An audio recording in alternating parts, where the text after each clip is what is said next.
আল্লাহু আকবার। রাকিব বাবা, আজান দিচ্ছে, গেম রেখে নামাজে যাও। দুরু খালি নামাজ নামাজ। এই বুড়ি, মরতে পারছো না?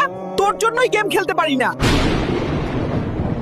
আল্লাহ, তুমি আমার ছেলে রাকিবকে হেদায়েত দাও, ও যেন নামাজ বোঝে, সঠিক পথে ফিরে আসে। হ্যালো, হ্যাঁ বন্ধু বল। হ্যাঁ হ্যাঁ, গেমে আয় তাড়াতাড়ি। বাবা রাকিব, খেয়ে যা।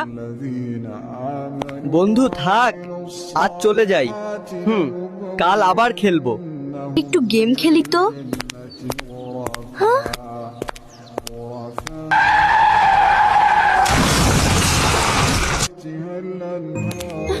আন্টি, আন্টি, 7 নাম্বার গলিতে রাকিবের অ্যাক্সিডেন্ট হইছে। আমার রাকিব। আসসালামু আলাইকুম, আমি রাকিব। আমাদের ভিডিওগুলো ভালো লাগলে ফলো দিতে একদমই ভুলবেন না।